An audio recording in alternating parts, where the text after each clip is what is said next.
Sõda Ukrainas on muutnud paljusid kaasaegse sõjapidamise pikaajalisi reaalsusi. Relvasüsteemid, mis aastakümneid lahinguväljal domineerisid, ei avalda enam päris sama mõju. Uued ja esile kerkivad süsteemid võtavad neilt järk-järgult üle kõige tõhusamate lahinguvahendite rolli. See muutus on eriti märgatav iga armee pikaajalise tugitala tanki puhul, tingimusel, et armeel on võimalus neid toota või hankida.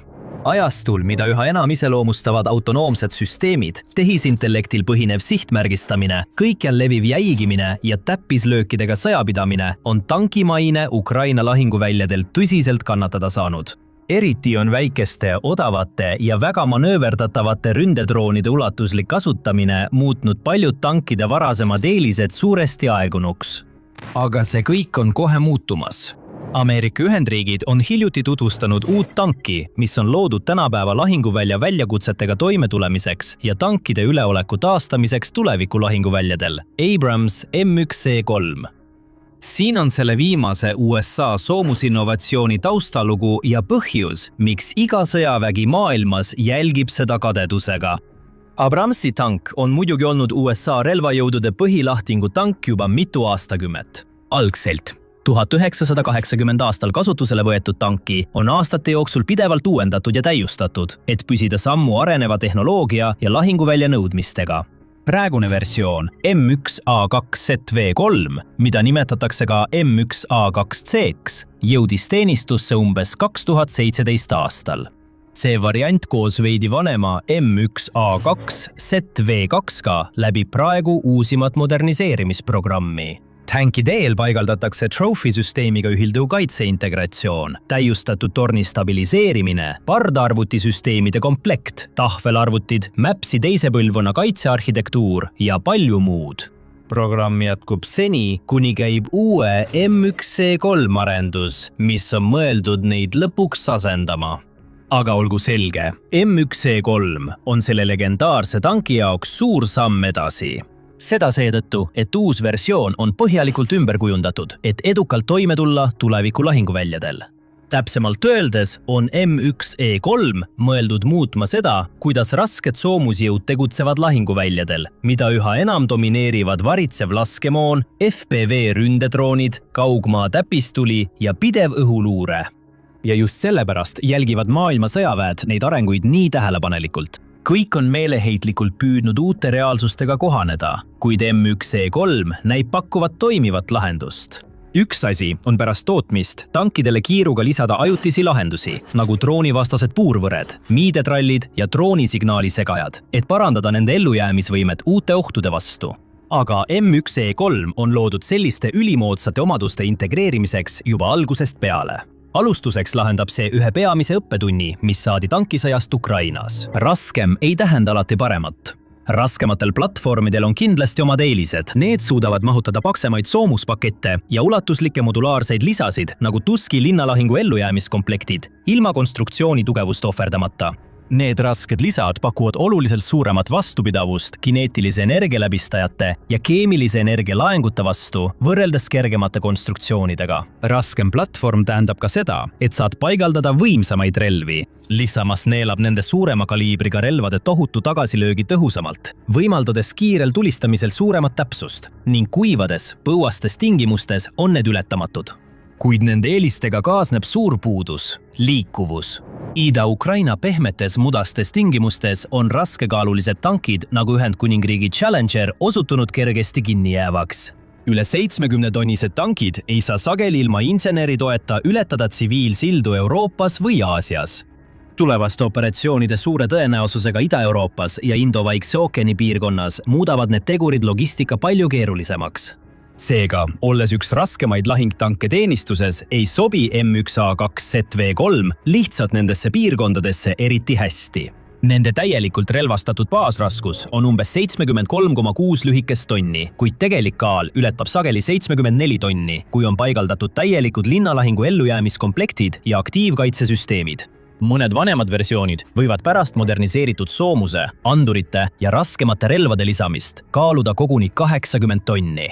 Saad teised kaasaegsed lahingutankid samas kaaluklassis on Briti Challenger 3 ja Türgi Altai, vastavalt 73 ja 72 tonni. enamik tänapäevaseid lääne tanke on raskusastmelt ühe taseme võrra kergemad, jäädes 65–67 tonni vahemikku. Näiteks Saksamaa uusim Leopard 2A7+ kaalub umbes 67 tonni ning Iisraeli Merkava MK4M kaalub umbes 65 tonni. Tegelikult on tänu soomustehnoloogia uuendustele selge suundumus järgmise põlvkonna lahingutankide puhul veelgi kergema kaalu poole. Lõuna-Korea K2 Black Panther kaalub umbes 55 tonni ning Hiina Type 99A kaalub umbes 57 tonni, sama palju kui tulevane Prantsuse Leclerc XLR. Ja M1E3 näib olevat neist eeskuju võtnud. Oodatava kaaluga umbes 60 tonni peaks M1E3 kõrvaldama enamiku liikuvusprobleemidest, mis olid varasematel Abramsi mudelitel. 21–23% kaalulangus võrreldes ZV3-ga peaks parandama M1E3 strateegilist liikuvust, sildade ületamise võimet ja paindlikkust kasutuselevõtul. See peaks tegema tohutu vahe Indo-Vaikse ookeani piirkonnas, kus infrastruktuuri piirangud, meretranspordi kitsaskohad ja hajutatud saareoperatsioonid on jätkuvalt peamised tegevuslikud väljakutsed.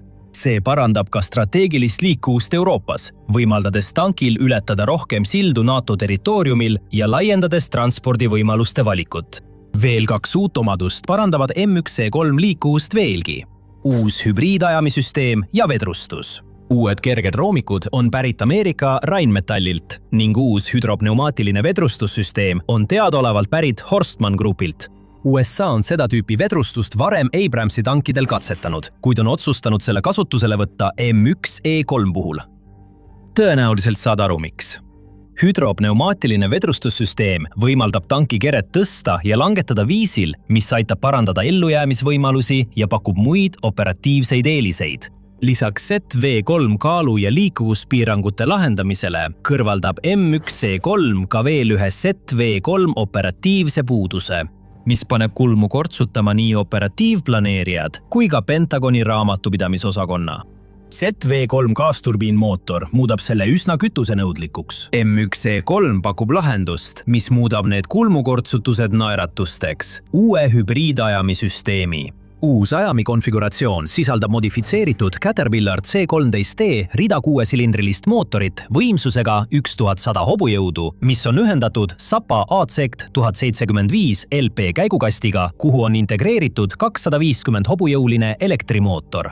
Sellelt hübriidarhitektuurilt oodatakse tegevusraadiuse suurenemist ning soojus- ja akustiliste signatuuride märkimisväärset vähenemist. Samal ajal tagab täiendav pardal olev elektrivõimsus vajaliku energia tulevaste andurite, kaitsesüsteemide, suunatud energiaga tehnoloogiate ja elektroonilise sõjapidamise võimekuste jaoks. See peaks tagama, et tank jääb tulevikukindlaks, kuna lahinguvälja tingimused arenevad paratamatult edasi. Uue süsteemi poolt pakutav lisaliikuvus ja paindlikkus peaksid operatsioonide spetsialistidelt heakskiitvaid noogutusi saama.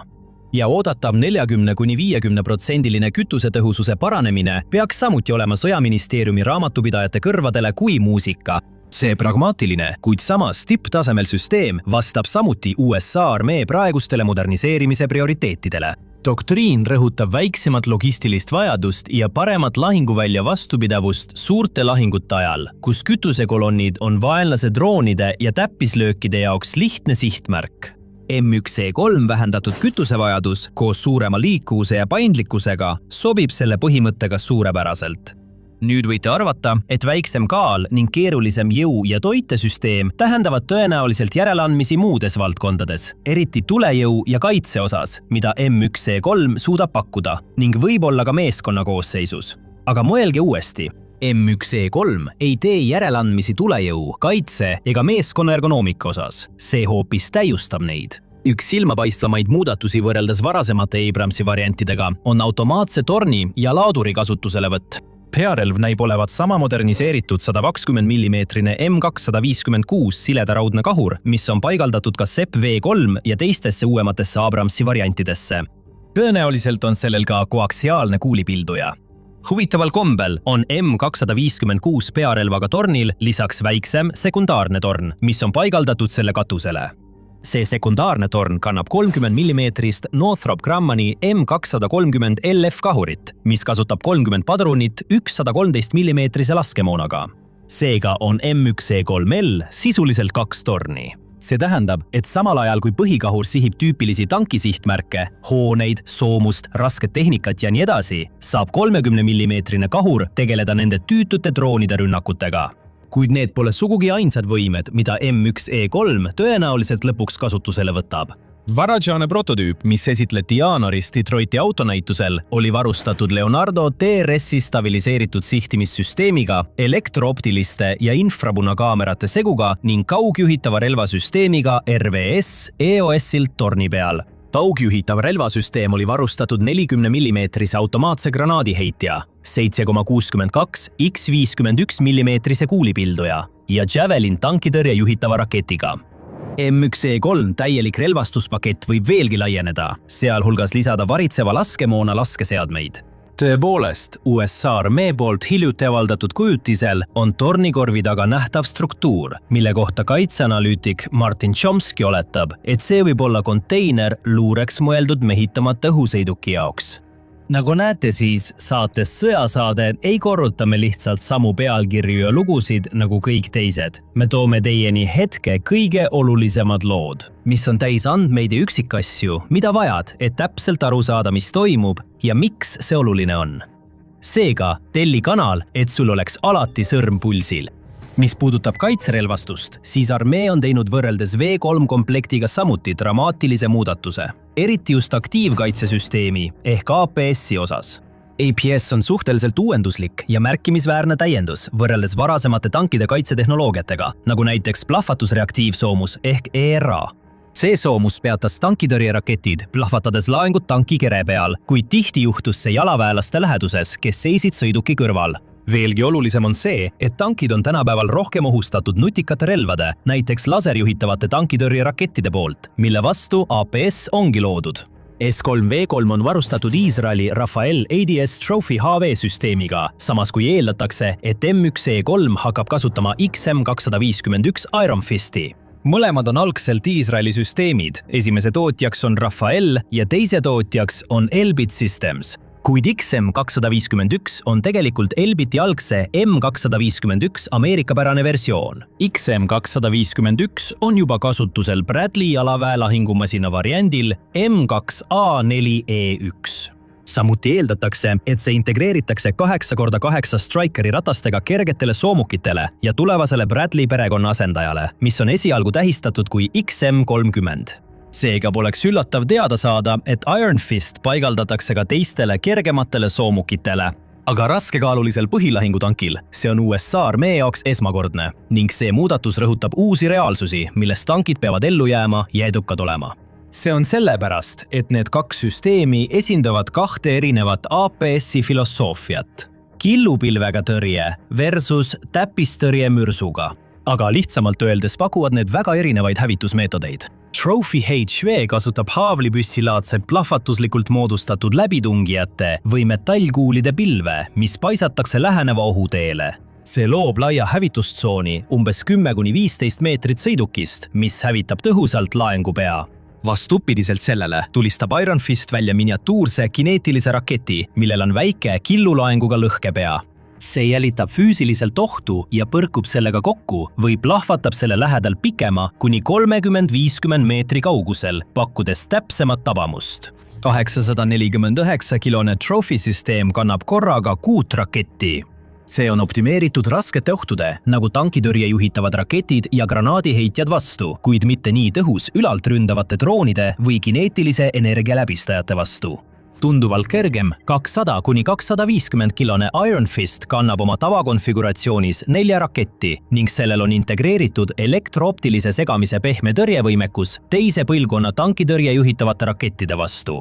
See on ainulaadselt võimeline tegelema kineetilise energia läbistajatega, nagu tankimürsud, tänu oma võimele tabada projektiili teravama nurga alt ja kaugemalt. See muudab sellega märkimisväärselt tõhusamaks droonide vastu. Kuna M1E3 on loodud ellujäämiseks olukordades, kus on palju kineetilise energia relvi ja droone, on aru saada, miks USA armee otsustas sellele üle minna.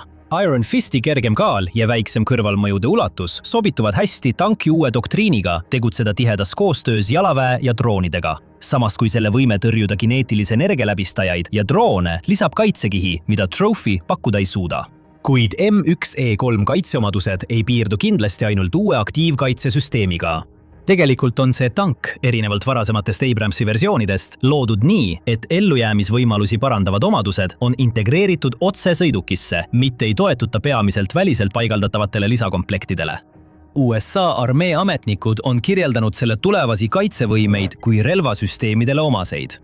See viitab selgelt üleminekule sisse ehitatud ellujäämisarhitektuuridele, mis ühendavad aktiivse kaitse, elektroonilise sõjapidamise, signatuuri vähendamise ja täiustatud soomustehnoloogiad. Kui sul oli vaja tõestust, et USA integreerib sügavalt Ukraina sõjast saadud valusaid õppetunde, siis see on näide A. Siin on näide B. Tanki juhitakse, kasutades seda, mis näib olevat päris mängukonsooli puit või vähemalt selliseks disainitud juhtpult. USA armee poolt 2026 aasta märtsis demonstreeritud M1E3 kasutas väidetavalt Fantechi mängupulti.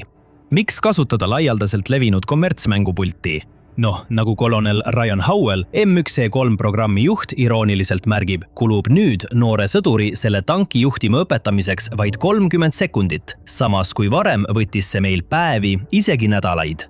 Ta võis seal natuke liialdada väljaõppe kestusega, kuid ta tõi ka näite, mis tõesti näitab, kuidas mängupult muudab õppimise palju kiiremaks. Ühe konkreetse sõduri kohta ütles ta, kui me temaga esimest korda meeskonna kohal maha istusime, oli ta juba armeest lahkumas, kuid ta aitas meid, andes olulist teavet disainiotsuste tegemisel. Ta ütles meile, kui ma oleksin teadnud, et saan töötada sellisel platvormil, oleksin ma armeesse jäänud. Just sellepärast kasutavad droonioperaatorid Ukrainas oma tööks sageli mängukonsoolide või mängustiilis juhtpulte. See on umbes 3,6 kuni 3,7 miljardi kirgliku mänguri jaoks üle maailma täiesti loomulik. Nüüd parandavad automatiseeritud tornid ja kasutajasõbralik juhtimiskonfiguratsioon tule kiirust ja tõhusust. Kuid just automaatlaadija kasutuselevõtt on võib-olla kõige olulisem uuendus M1E3 juures. Tegelikult on üsna haruldane, et USA tankidel või üldse lääne tankidel oleks automaatlaadija. Ajalooliselt on see olnud pigem Nõukogude Venemaa ja Hiina tankide eripära. Aga on lihtne mõista, miks USA otsustas M1E3 puhul automaatlaadija kasuks. Selle kasutuselevõtt võimaldab tankimeeskonda ühe võrra vähendada, laaduri arvelt. Nii et kui ZV3 tanki juhtimiseks oli vaja 4 meeskonnaliiget, siis M1E3 jaoks on nüüd vaja vaid 3. See tähendab tanki sisemuse seisukohalt rohkem ruumi ja M1E3 disainerid on seda targalt kasutanud, pidades silmas meeskonna ellujäämist. Väiksem meeskond asub nüüd soomustatud kapslis korpuse sees. See pakub tugevat füüsilist barjääri nende ja lahingumoona vahel, pakkudes märkimisväärset kaitset võimalike plahvatuste eest. Vene tankide operaatorid peavad kadedusest rohelised olema. Abrams on alati olnud tuntud oma tugeva soomuse ja kõrge meeskonnakaitse taseme poolest, eriti võrreldes Vene tankidega. Aga isegi plahvatuspaneelidega on alati oht, et laskemoona plahvatused võivad meeskonnaliikmeid vigastada või tappa. Selle uue konfiguratsiooniga on see risk praktiliselt viidud nullini. Eeldusel, et soomus on piisavalt tugev. Praegu on armee kinnitanud, et E3 soomuse tase jääb samaks nagu varasematel M1 tankidel, kuid millist konkreetset soomust lõpuks kasutatakse, pole veel selge. Tegelikult on uue tanki kohta veel palju otsustamata. Lõppude lõpuks on see alles prototüübi staadiumis. Armee ütleb, et loodab näha lõplikult valminud versiooni tootmise algust järgmisel aastal. Täpset ajakava mõjutab see, kuidas varased prototüüptankid toimivad operatiivüksuste testimisel, mis on plaanis alustada aastal 2027. Siiski on meil vedanud, et me praeguseks nii palju selle kohta teame. Esimese varase prototüübi M1E3 ametlik esitlus Detroiti autonäitusel jaanuaris toimus aastaid enne programmi esialgset ajakava. Senini avalikustatud teabe põhjal on selge, et M1E3 on julge avaldus. USA kavatseb säilitada raske soomustehnika tähtsuse lahinguväljal tuleviku sõjapidamises ja isegi enamgi veel. Paljud on pidanud põhilahtitanki ajalooliseks reliktiks. Kuid selle asemel, et loobuda põhilahtitanki kontseptsioonist, kujundab armee Abramsi ümber tuleviku konfliktikeskkonna jaoks, mida mõjutavad karmid õppetunnid, mis on saadud tänapäeva Ukraina lahinguväljadel. See on keskkond, kus ellujäämine sõltub sama palju elektroonilisest kaitsest, madalast märgatavusest, automatiseeritusest ja liikuvusest kui traditsioonilisest soomuse paksusest ja tulejõust. Ja M1E3 paistab, et tal on kogu pakett olemas. Kas see on siis selle uue reaalsuse jaoks ülim tank? Peame ootama ja vaatama, kuid tõenäoliselt pole see võitmatu. mitte miski pole seda, vähemalt mitte kauaks. Mitte kui droonid on kõikjal. Üheski kõrge intensiivsusega konfliktis ei saa ükski platvorm olla 100% kaitstud mehitamata õhusüsteemide eest. Segajatest saab mööda minna fiiberoptiliselt juhitavate droonide ja muude vahenditega ning aktiivkaitsesüsteemid võivad lihtsalt suure hulga rünnakute all alla anda. Arvestades Ukraina rindejoonte praegust olukorda, tundub, et Iron Fisti poolt ilma ümberlaadimiseta välja lastavad 4 püüdurraketti on pehmelt öeldes vähe. Kui Soome liitus NATOga, purustas see illusiooni, mida Vladimir Putin üritas luua. Vene presidendi ähvardused ei tähendanud midagi. Soome näitas Vladimir Putinile koht kätte ja lõpetas ainsa asja, mida ta ei tahtnud näha. Aga nüüd lähevad asjad Venemaa presidendi jaoks palju hullemaks. Soome saatis Venemaale just ohtliku tuumasõnumi. NATO liit on veelgi tugevnenud. Mis puudutab Putinit, siis ta on just teada saanud, et need tuumaähvardused, mida ta nii kergesti loopida armastab, võivad saada vastuse Venemaast palju võimsama jõu poolt. Oota korraks, sa võid öelda, me peatame sind siin. Soomel ei ole tuumarelvi, nii et kuidas see saaks Venemaale tuumaohu kujutada? Hea küsimus, ja sul on õigus, Soomel ei ole tuumarelvi. Aga sellel on 1335 kilomeetri pikkune piir Venemaaga ja liikmelisus kollektiivkaitseorganisatsioonis, mis toob vajadusel lahingusse hulgaliselt tuumarelvi. Ja see ongi Putini probleem. Soome ei ütle, et ta ründaks Venemaa tuumarelvadega. See ütleb, et esimest korda lubab ta tuumarelvad oma territooriumile paigutada, et need oleksid valmis viivitamatult lööki andma, kui Putini ähvardused muutuvad tühjadest sõnadest tegelikkuseks. 17. juunil istusid Soome parlamendiliikmed maha, et hääletada uue seaduse üle, mis muudab kõike. Ja häältega 125 poolt ja 61 vastu võeti seadus vastu. See tähendab, et Soome on just tühistanud aastakümneid kestnud tuumarelvade keelu, mis on võib-olla suurim muutus riigi sõjalises hoiakus pärast teist maailmasõda. See otsus näitab selgelt Soome süvenevat lõimumist NATOga. Kuid Venemaa jaoks seisneb selle otsuse tohutu probleem selles, et see annab lõpuks NATOle võimaluse paigutada tuumarelvi otse Venemaa piirile. See on Putini kõige hullem õudusunenägu. Ja see ei ole otsus, mida Soome oleks kergelt võtnud. Pärast hääletust kirjutas Xis Soome kaitseminister Antti Häkkinen, et see samm oli kaua aega ette valmistatud. Tuumarelvade üldine poliitika on olnud üks kõige keerulisemaid küsimusi kaitseministeeriumis selle parlamendi koosseisu ajal. Aastatepikkused uuringud, arutelud tuumariikidega ja teiste liitlastega ning hinnangud sellele, kuidas Soome julgeolekut saab NATOs kõige paremini tugevdada, ütles ta, nimetades seda otsust oluliseks nii Soome julgeoleku kui ka NATO laiemas hoiakus Venemaa suhtes. Soome tuumakeeld on tühistatud. See otsus sillutab teed sellele, et Soome saab oma territooriumil vastu võtta, transportida ja hõlbustada tuumarelvade liikumist, mis on vastuolus senise aastatepikkuse seisukohaga. Enne Ukraina sõda soovis Soome vältida Venemaa ärritamist. Seetõttu jäi Soome NATOst välja ning tuumarelvade olemasolu Soome territooriumil ei olnud isegi arutusel. Aga kõik muutus pärast seda, kui Putin alustas oma sissetungi. Nüüd on Venemaa ohtlik nii tavarelvastuse kui ka tuumarelva vallas. Selle muutusega peab Soome kohanema ning selle uue seaduse vastuvõtmine või täpsemalt öeldes vana seaduse tükkideks rebimine on Soome viis leppida 20. aastate reaalsusega ja anda Putinile teada, et ta ei saa kõike oma tahtmist mööda. Putini eesmärk nii Ukraina sõja kui ka muude tegevustega on kujutada Venemaad suure ohuna igale Euroopa riigile, mis ei tee täpselt nii, nagu Putin käsib. Sissetung Ukrainasse pidi hetkega läbi olema ja sellega pidi see oht veelgi kinnistuma.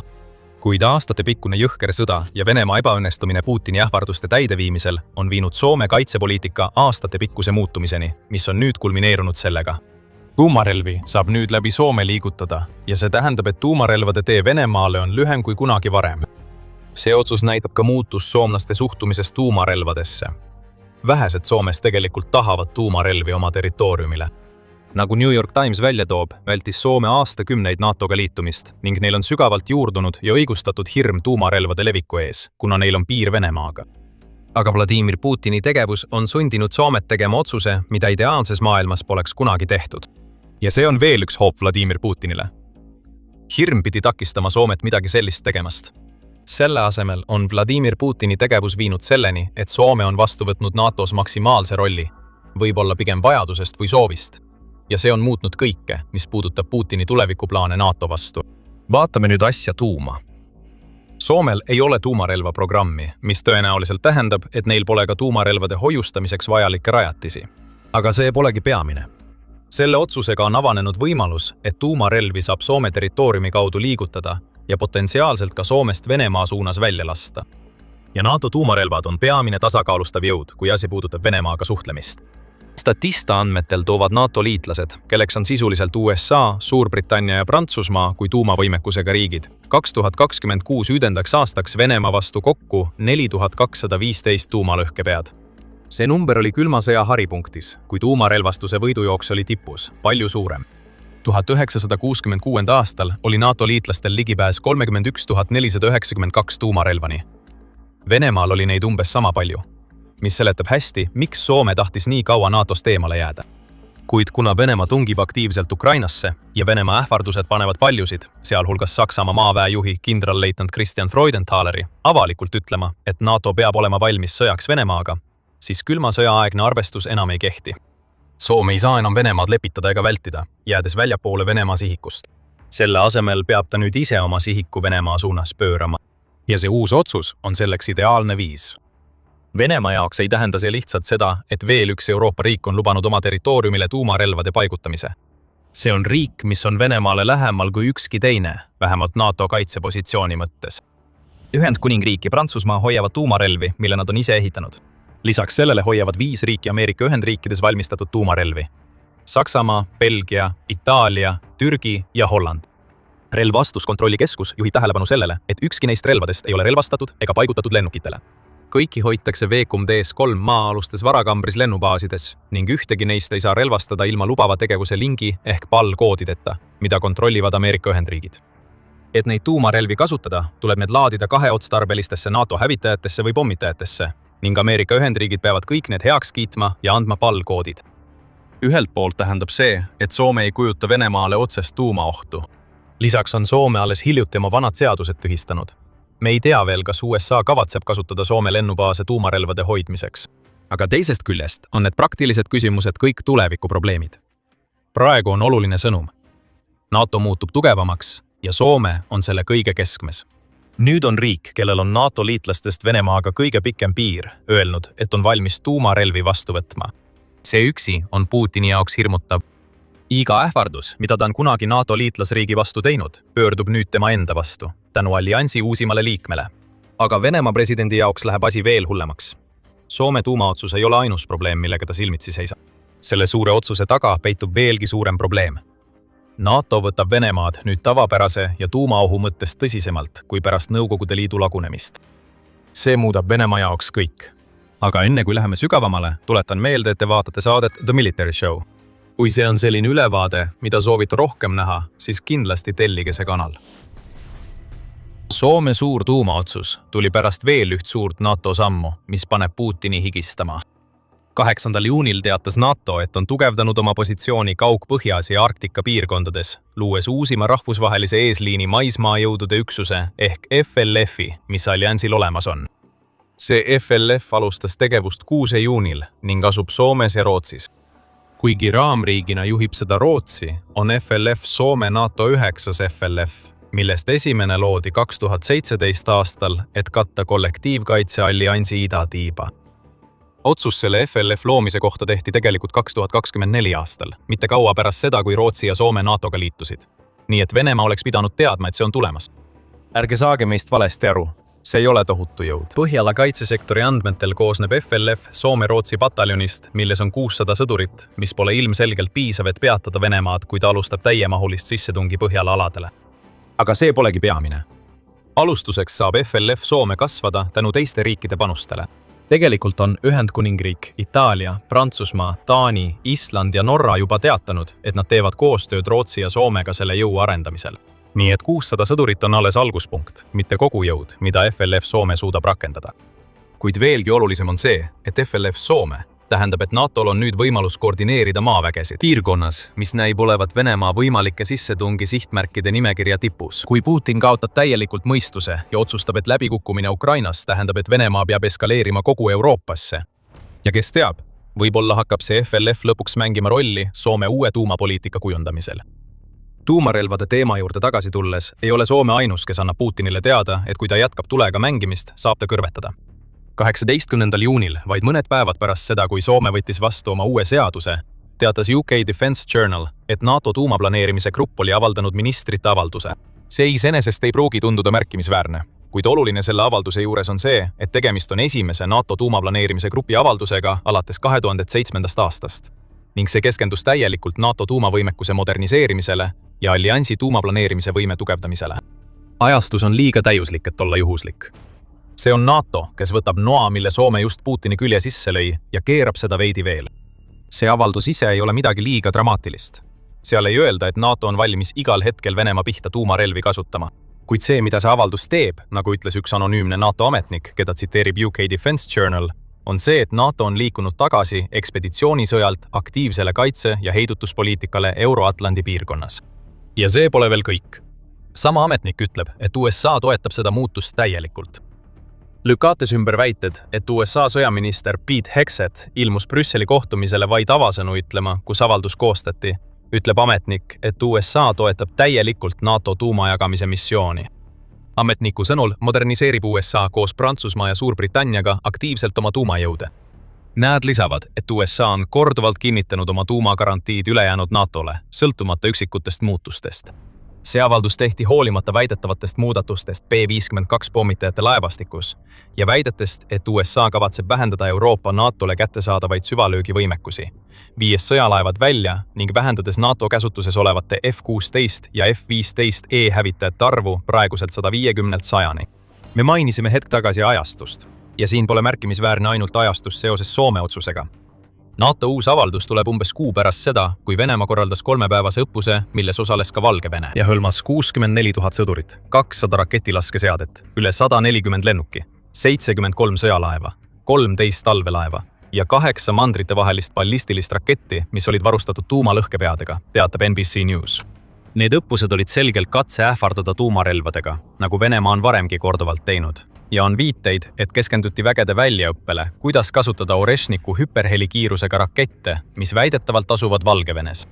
Vladimir Putin on korduvalt tuumarelvadega ähvardanud. Soome ja NATO on ühendanud jõud, et näidata Venemaa juhile, et ta ei ole ainus, kes saab mõõka täristada.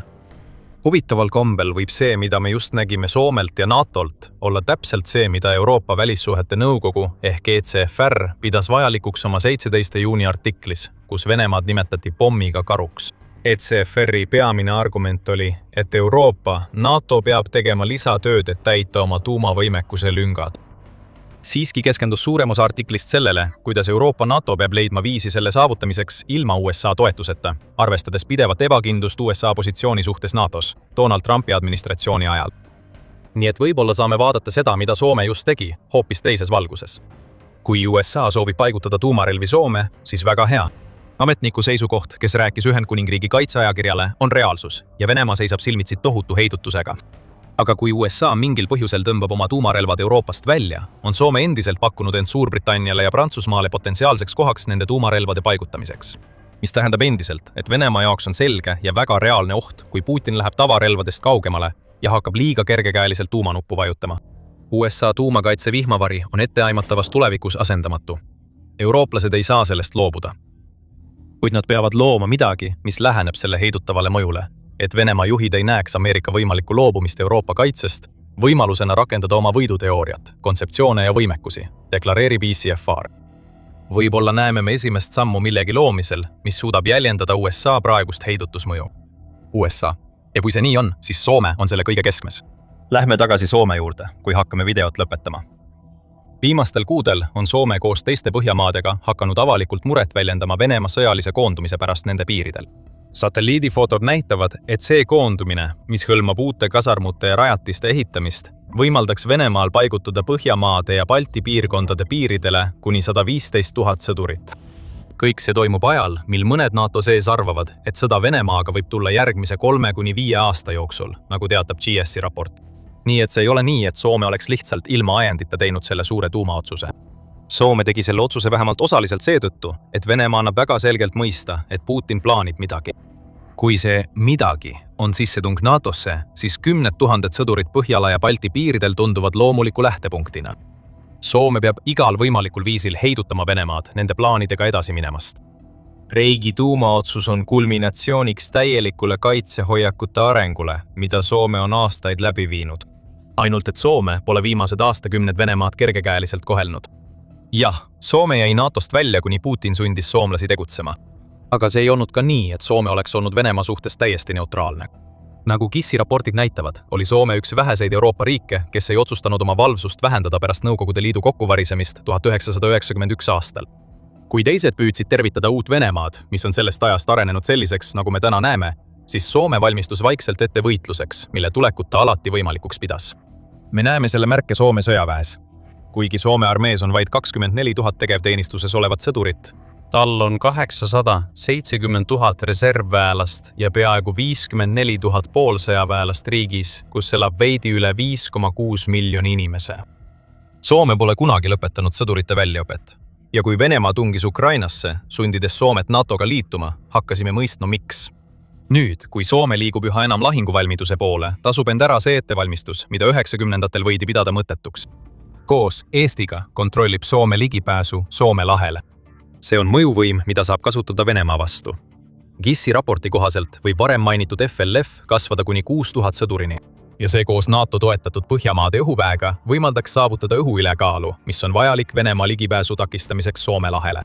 Ja nüüd on tuumarelvadel lubatud liikuda läbi Soome. Kõik see tähendab, et Putinil on tõsine Soome probleem. Ja see probleem läheb siit ainult suuremaks. Nüüd on lisaks kõigile teistele ettevalmistustele mängus ka tuumarelvad. Homme on tegemist veelgi tugevama Soomega.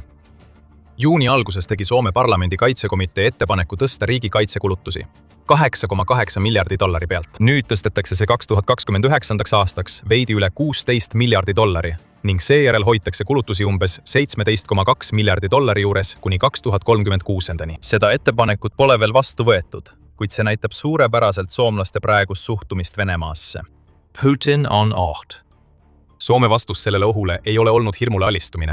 See on olnud näidata Putinile, et Venemaa ei suuda Soomet ähvardustega taganema sundida. See hoiak muutub ainult tugevamaks. Sõjalised kulutused muutuvad ainult märgatavamaks. Ja kui NATO kasutab Soome tuumaotsust maksimaalselt ära, on Venemaa vastu suunatud heidutus surmavam, kui see on olnud pärast Nõukogude Liidu kokkuvarisemist. Sõda Ukrainas on kestnud üle 4 aasta ja see on veriseim konflikt, mida Venemaa on näinud pärast teist maailmasõda. Kuid lahingus pole kaotatud ainult inimesi, vaid ka masinaid, eriti just Vene tanke. Need arvud on tõesti jahmatavad, kuid nendega kaasneb suur mööndus, sest allikad erinevad. Kõige konservatiivsemad ja kaitstavamad andmed pärinevad Oryxilt, avatud allikaga luureprojektist, mis arvestab ainult neid kaotusi, mida saab fotode või videote abil kinnitada. Seega on Oryx kinnitanud, et ajavahemikus veebruar 2022 kuni juuni 2026 on hävitatud, kahjustatud, hüljatud või hõivatud umbes 4400 Vene tanki.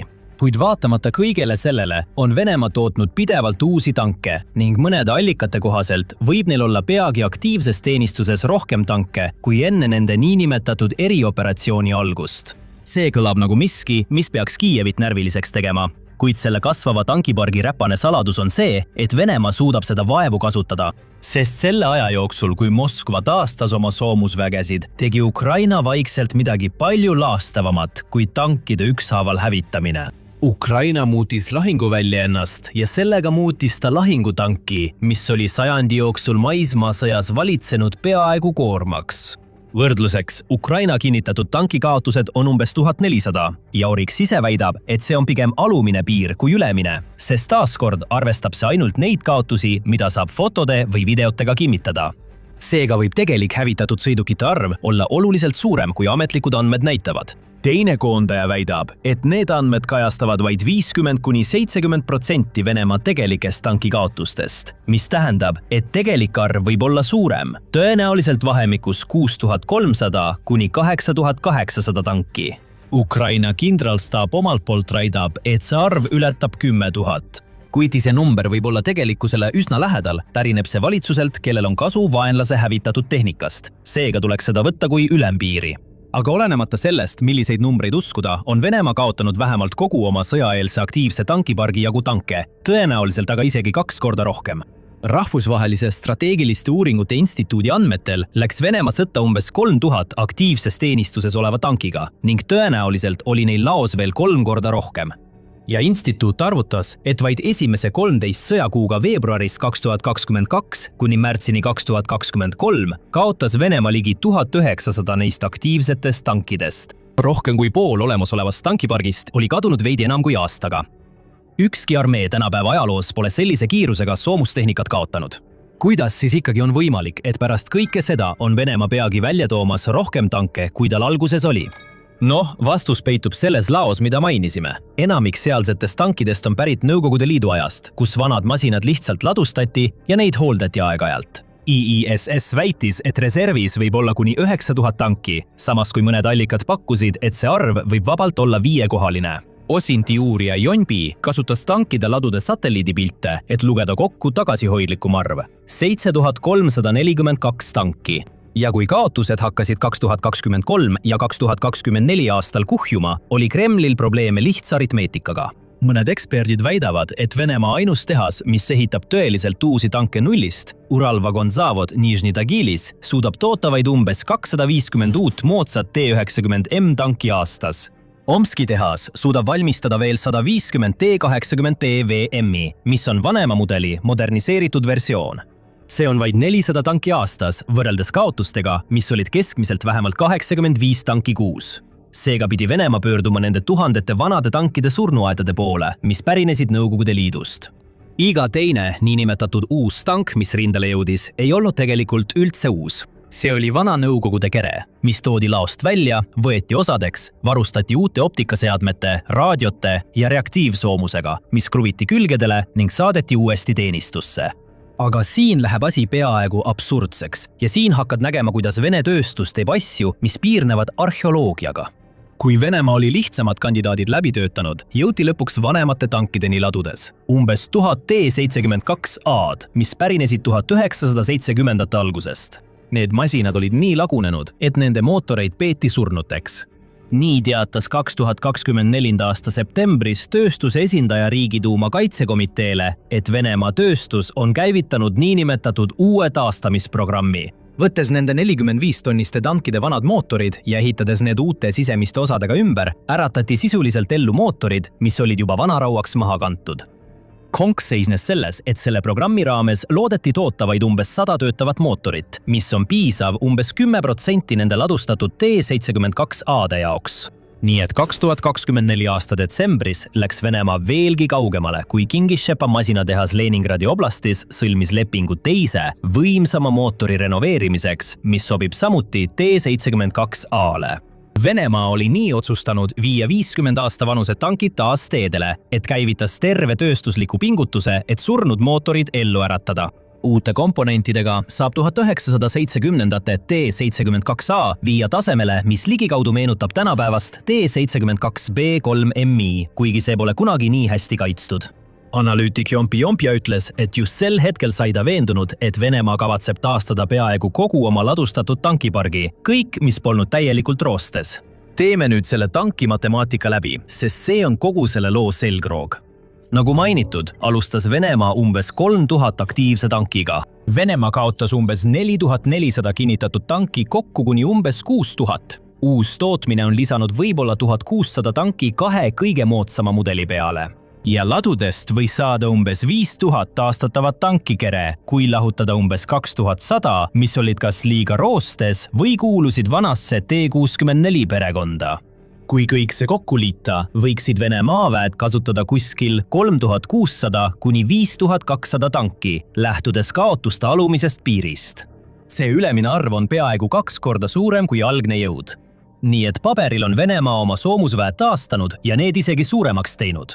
Aga seesama jõud koosneb üha enam peamiselt muuseumi eksponaatidest.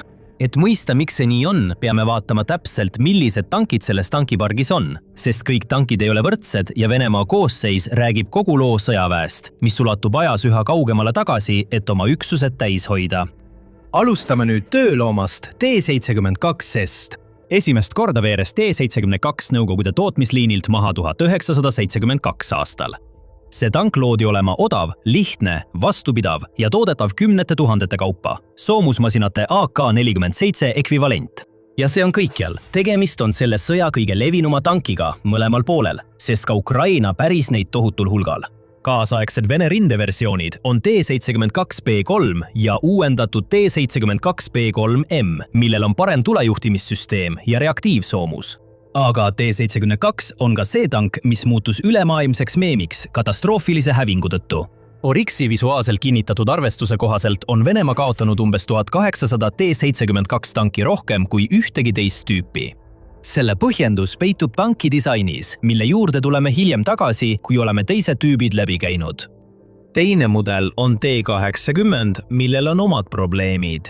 1976 aastal kasutusele võetud T-80 oli maailma esimene masstoodetud tank, mida käitas gaasturbiinmootor. Sama põhimõte nagu helikopteril või reaktiivlennukil. See tegi selle oma suuruse kohta uskumatult kiireks ja vaikseks, võimaldades avamaastikul saavutada kiiruseks kuni 64 kilomeetrit tunnis. Nõukogude Liit ja hiljem venelased ehitasid umbes 5400 kuni 5500 sellist tanki ning tootmine kestis kuni 2001 aastani. Ukrainas on T-80 tanki järjekindlalt kulutatud ja hävitatud. 2024 aasta detsembriks kinnitasid avatud allikad, et vähemalt 1000 T-80 tanki on hävitatud, kahjustatud, hüljatud või vaenlase poolt hõivatud. Ja mõned analüütikud väidavad, et Venemaa on sisuliselt kogu oma kasutatavat T-80 tankipargi ära kulutanud, kuigi seda tugevamat väidet tuleks võtta pigem hinnanguna kui kindla faktina. Vene kommentaatorid on väitnud, et Moskva on saatnud rindele umbes 90% oma olemasolevatest T-80 tankidest, suunates ellujäänud masinad tagasi Siberis asuvasse Omski tehasesse, et need ümber ehitada uusimale T-80B BM standardile. Vene tankimeeskonnad on väidetavalt andnud T-80-le sünge hüüdnime Teraskirst, olles näinud liiga paljusid tanke, mille tornid on ühe vägivaldse juhtumi käigus ära rebitud. Rivistuse tipus on T-90, eriti selle kõige kaasaegsem versioon T-90M Prarif, mida Venemaa presidendi Vladimir Putini propagandamasin armastab nimetada üheks maailma parimaks tankiks. T-90 ise on tuletatud T-72-st, kuid sellele on lisatud täiustusi. Parem kahur- ja tulejuhtimissüsteem, reliktreaktiivsoomus, Sosna U-sihturi sihik ning komandööri panoraamsihik, mis viib selle lähemale lääne standarditele. See on parim tank, millega Venemaa tegelikult sõdib, ja ometi hävib neid sellistes kogustes, mis paljastavad kogu probleemi. Oryxi andmed 2026 aasta juuni kohta näitavad, et on kaotatud üle 220 T-90 variandi. Neist 155 on T-90M-id. Aga on veel üks oluline teave, mis võib olla šokeeriv. Arvatakse, et Venemaa alustas sõda vähem kui 70 T-90M-iga. 52 kuu jooksul on kaotatud rohkem kui 2 korda nii palju. Nii et need varasemad arvud, mis viitavad sellele, et tehas suudab aastas toota 250 tanki, võivad olla propagandamasina tulemus. Ja siis, kui isegi T-72 varud hakkasid otsa saama, oli Venemaa täielikult meeleheitel.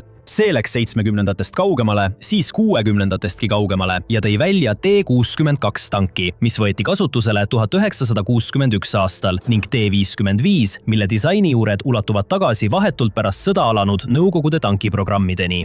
Need on vanaaegsed tankid, millel on ühem soomus, vähem võimekad kahurid ja laskemoona hoiustamise lahendused, mis on, kui üldse, isegi ohtlikumad kui uuematel tankidel. T-55 nägemine. 2020-ndatel rindele veeremas oli paljudele analüütikutele kõige selgem märk sellest, et Venemaa kraabib juba põhjast, loovutades kõik kvaliteedieelised lihtsalt selle nimel, et oleks rohkem masinaid. Tank aastast 1946 võib sind endiselt tappa, kuid see ei too sulle võitu kaasaegses sõjas ja Venemaa teab seda. Kui soovid rohkem selliseid põhjalikke analüüse, siis kindlasti telli sõjasaade. Me postitame videoid kõigest olulisest, mis maailmas toimub. Kõik see viib meid selle loo tuumani. Tankini, mis pidi kõike muutma, kuid osutus läbikukkumiseks. T-14 Armata. Kui Venemaa esmakordselt 2015 aastal Armata Punasele väljakule paraadile tõi, esitleti seda kui revolutsiooni. Tõeline järgmise põlvkonna tank, millel on mehitamata torn, kaitstud meeskonnakapsel ja aktiivkaitsesüsteem, mis on mõeldud lähenevate rakettide õhust allatulistamiseks. Ja disain, mis oli selgelt loodud lääne kaasaegsete tankide alistamiseks.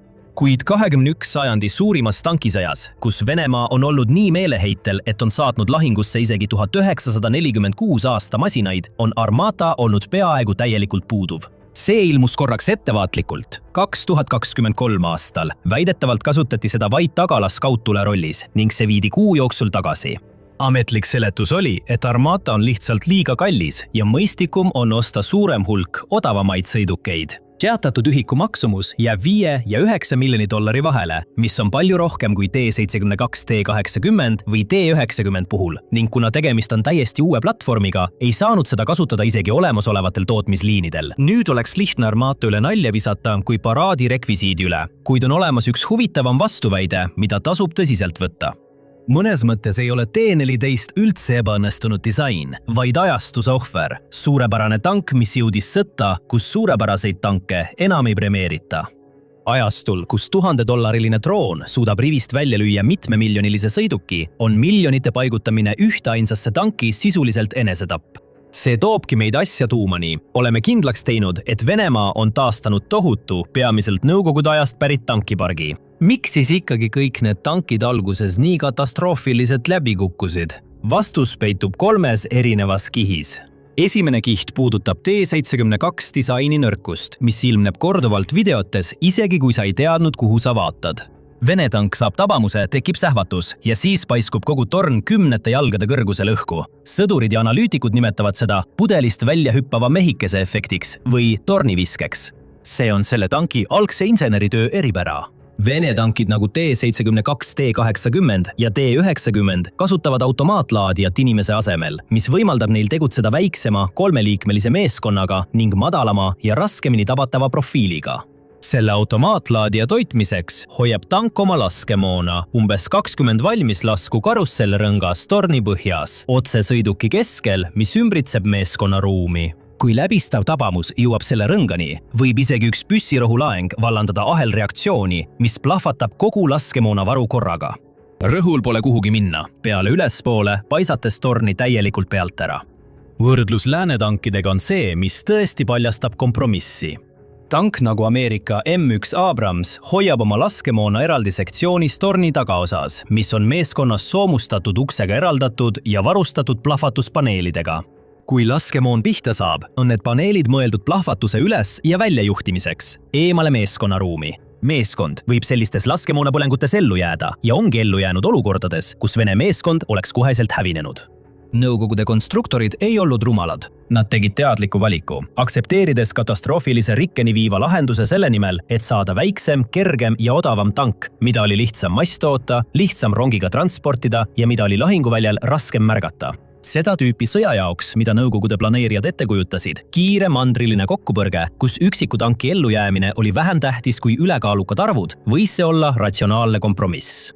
Probleem on selles, et see ei ole selline sõda. Kui sul on 10 droone, mis hõljivad otse tanki kohal ühel ajaloo kõige jälgitumatest rindejoontest, muutus see nõrk koht äkitselt juhuslikust tabamusest sihilikuks sihtmärgiks. Nüüd, teine tõrkeaste ei ole üldse seotud tankidega, vaid täielikult sellega, kuidas Venemaa neid kasutas. Kõige selgemaks juhtumiuuringuks siin on pealetung Kiievile. Venemaa saatis pikad soomuskolonnid mööda etteaimatavaid maanteid pealinna suunas ning neil kolonnidel oli pidevalt puudus kütusest ja mis veelgi olulisem, jalaväest. Tank, hoolimata kogu oma soomusest ja tulejõust, on lähidistantsil sisuliselt pime ja kurt. Selle nähtavus on väga halb, eriti külgedele ja taha ning metsades, linnades ja külades on see äärmiselt haavatav igaühe suhtes, kes suudab lähedale pääseda. Julgestusjalaväe ülesanne on leida ja välja peletada varitsused enne, kui need ründavad. Kaasaegse sõja instituut tõi selle kohta võrdluse 1973 aasta Jom Kippuri sõjaga. Täpselt nagu Egiptuse ja Süüria jalaväeüksused juhtmega juhitavate Sägeri rakettidega hävitasid toetuseta Iisraeli tanke. 1973. Aastal lõid väikesed, varjatud Ukraina kergejalaväeüksused, kes olid relvastatud kaasaegsete tankitõrjerakettide ja droonidega, Vene kolonne laiali. Nad poleks tohtinud niimoodi edasi liikuda. Kolonnid sunniti teedele, sest ümbritsev maastik oli muutunud mudaseks ja raskesti läbitavaks. Seda illustreerisid dramaatiliselt pildid kurikuulsast 56 kilomeetri pikkusest kolonnist Kiievist põhja pool. Nad kogunesid ummikutesse. Ja kuna Venemaa ei olnud tegelikult ettevalmistunud pikale venivaks sõjaks, said neil kütus otsa. See oli õppetund ülbusest, mida näitas 56 kilomeetri pikkuse ümberpiiratud tankikolonni pilt. Kolmas kiht on relvad. Kui sa jälgisid sõja algust, siis tankid peatati Ameerika Javelini ja Briti Enlaw'ga, õlalt lastavate rakettidega, mis said Ukraina vastupanu sümboliteks. Ukraina kasutas ka omaenda laserjuhitavat Stugna B-d. kuid 2025 aastaks omistasid mõned Ukraina ja sõltumatud hinnangud droonidele umbes 65% Vene tankide kaotustest.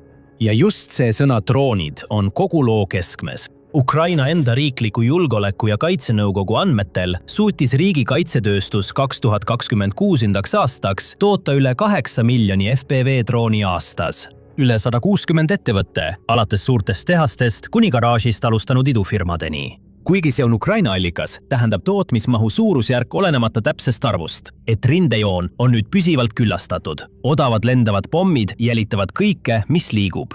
Ja see tähendab tankide jaoks halastamatut olukorda. Tank ei pea enam muretsema ainult varitsusmeeskonna pärast, kelle otsa ta võib sattuda. See peab pidevalt muretsema taeva pärast, iga meetri ja iga edasiliikumise puhul. Kogu 1100 kilomeetri pikkusel rindejoonel. Venemaa ja Ukraina püüdsid mõlemad loomulikult droonide vastu võidelda, mis tõi kaasa ka mõningaid naljakaid lahendusi. Esimene vastumeede oli elektrooniline sõjapidamine. Segajad, mis katkestavad FPV drooni ja selle piloodi vahelise raadioside, sundides drooni ohutult maapinnale kukkuma.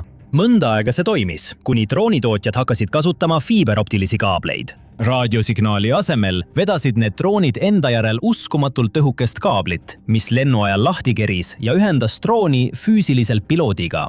Väidetavalt kasutas Venemaa neid esmakordselt 2024 aasta kevadel ja Ukraina reageeris kiiresti, tuues need samuti kasutusele. Kaablid hakkasid peagi lahinguväljal vedelema, takerdudes taimestiku, infrastruktuuri ja isegi linnupesadesse. Kuid sellest hoolimata plahvatas kiudoptiliste kaablite tööstus, kus väidetavalt tõstis Hiina 2026 aastal hindu 250–400%. Kui elektroonilised kaitsevahendid ebaõnnestusid, pöördus Venemaa füüsilise soomuse poole. See aldas 2022 aastal, kui sõdurid nimetasid pilkavalt neid cope cage'ideks. Lihtsad metallist ribikonstruktsioonid, mis olid keevitatud torni kohale, et püüda väikeste droonide poolt alla visatud granaate.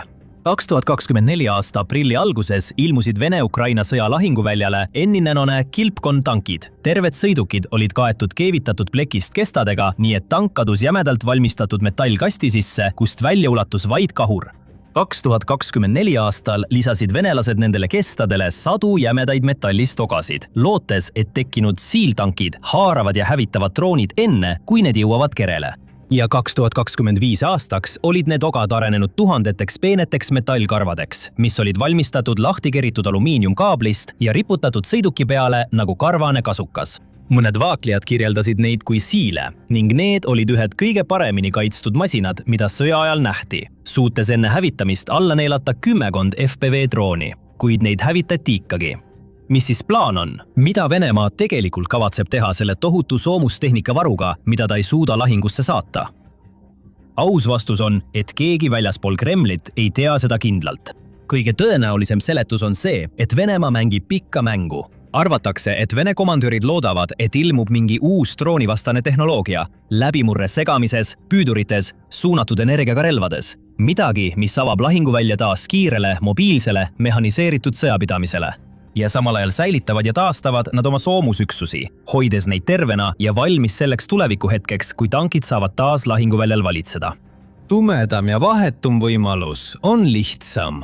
See viitab sellele, et Vene komandörid võivad surve all tulemusi saavutada, muutuda lihtsalt nii meeleheitlikuks, et viskavad tankid uuesti tulle, hoolimata tagajärgedest. Ja selles stsenaariumis on tohutu taastatud soomuspark lihtsalt kulutatav terasreserv, mida saadetakse lahinguväljale, et osta maad kohutava hinnaga. Pea meeles, pärast 2022 aastat jäi Venemaa edasitung nii palju toppama, et aastatel 2023 kuni 2025 hõivas ta vaid umbes 1,23% Ukraina territooriumist. Ja siin on veel üks viimane pööre. Taastatud soomuspark hoolimata oma muljetavaldavast suurusest on sisuliselt ühekordne tõuge. Venemaa kasutas ära tohutu nõukogude varu ja see varu on nüüd peaaegu otsas. 2026 aasta juunis tehtud satelliidianalüüs, mille viis läbi avatud allikate analüütik John P., näitas, et kuigi Venemaal oli enne sõda laos 7342 tanki, on neist alles vaid 2088 ning neist omakorda on taastamiseks sobilikud ainult 851. Ülejäänud 1237 tanki on sisuliselt kasutuskõlbmatu varu. Seega on Venemaa ammendanud umbes 72% kogu oma külmasõja aegsetest tankivarudest. Praeguses tempos, kui kaotused jätkuvad umbes 90 tanki kuus, kulub veel umbes 9 kuud, enne kui varud täielikult otsa saavad. USA merevägi on valitsenud maailma ookeane aastakümneid. Vähesed vaidlevad vastu, et see on endiselt kaugelt kõige võimekam merevägi maailmas, kui rääkida ülemaailmsest avamere jõu projitseerimise võimest. Selle võime paigutada ulatuslikke löögigruppe samaaegselt Lähis-Idas, Kariibi merepiirkonnas ja Indo-Vaikse ookeani piirkonnas. Räägib enda eest. Aga olgem ausad, viimastel aastatel pole selle murrangulised uued laevaehitusprojektid alati leebelt öeldes läinud nii nagu plaanitud. Eritsi rannikuvõitluslaev ehk LCS, Constellation-klassi fregatid ja Zumwalt-klassi hävitaja kuulutati kõik järgmise põlvkonna süsteemideks, kui need välja mõeldi. Kuid need kõrge profiiliga programmid lõpetati lõpuks, ehitati vaid mõned algselt kavandatud laevadest. Siiski ei olnud see kõik asjata, vähemalt ühe neist puhul, vähenähtav, kõrgtehnoloogiline Zumwalt-klassi hävitaja. Üks mereväe suurimaid vigu on leidnud uue kasutusviisi, muutes silmatorkava valge elevandi potentsiaalselt USA laevastiku kõigest surmavamaks sõjalaevaks, hüperhelikiirusega rakettide kandjaks. Nüüd, siin on, kuidas need uued raketid annavad Zumwalt-klassi laevadele uue elu ning kuidas see võiks anda mereväele uue olulise võime. Hüperhelikiirusega raketid. See samm on uuenduslik, ajakohane ja täpselt see, mida vaja oli.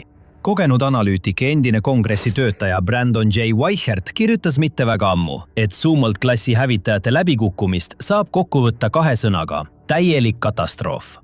Muidugi, see ei pidanud nii olema. Zumwalti klass, mis sai nime admiral Elmo Zumwalti järgi, kes oli mereväe operatsioonide juht aastatel 1970 kuni 1974, pidi otsustavalt lahendama kujuneva ohuprofiili lähitulevikuks. Oli aasta 1991.